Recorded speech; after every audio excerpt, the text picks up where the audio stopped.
Aikido versus Krav Maga, which is better for real-world situations. Aikido vs Krav Maga, which is better for real-world situations. I'm going to tell you right now, Krav Maga is better than Aikido in real-world situations. Now before I get into it, I have a question for you. If you could only learn one martial art and could only have one fighting style to defend yourself with, what would it be? Would it be something like Aikido or Krav Maga? Maybe you'd choose something else entirely. Let me know in the comments below. For the longest time, I was under the impression that Aikido is better than Krav Maga. That was until I actually started training in both of them. There are many videos on this topic already, but I want to give you my perspective as a practitioner of both arts. Let's talk about Aikido first. It is a traditional Japanese martial art that focuses on blending with your attacker's movements and redirecting their energy. It is great at teaching you how to not get hit by learning how to control distance and timing. It also teaches you how to break falls and structure your body in a way that allows you to take a punch or a kick without getting hurt. It's fantastic for developing your sense of balance and body awareness. It can also help you develop your confidence and mental well-being.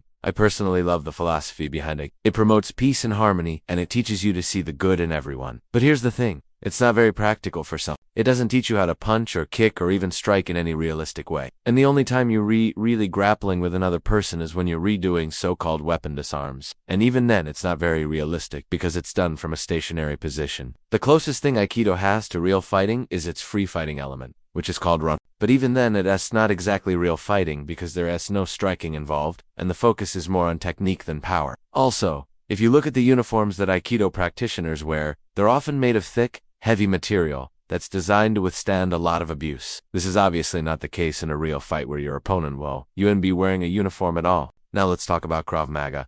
Unlike Aikido, Krav Maga was developed specifically for real combat situations. It's a hybrid martial art that draws from a variety of sources, including judo, karate, wrestling, and boxing. Krav Maga focuses on practical techniques that can be used in a real fight, such as striking, punching, kicking, grappling, and weapons defense. It teaches you how to fight dirty and how to use your environment to your advantage. It also teaches you how to escape from dangerous situations and how to deal with multiple attackers. In my opinion, Krav Maga is a much more effective and practical martial art for self-defense than Aikido is. This isn't to say that Aikido is useless. It has its own benefits, and it can certainly help you develop a strong sense of self-confidence and discipline. But when it comes to defending yourself in a real fight, Krav Maga is the clear winner. What do you think? Is Krav Maga better than Aikido? Let me know in the comments below. And if you're interested in learning more about either one of these martial arts, I highly recommend that you try out some classes. You can also check out some of my other videos on this topic. Thanks for watching.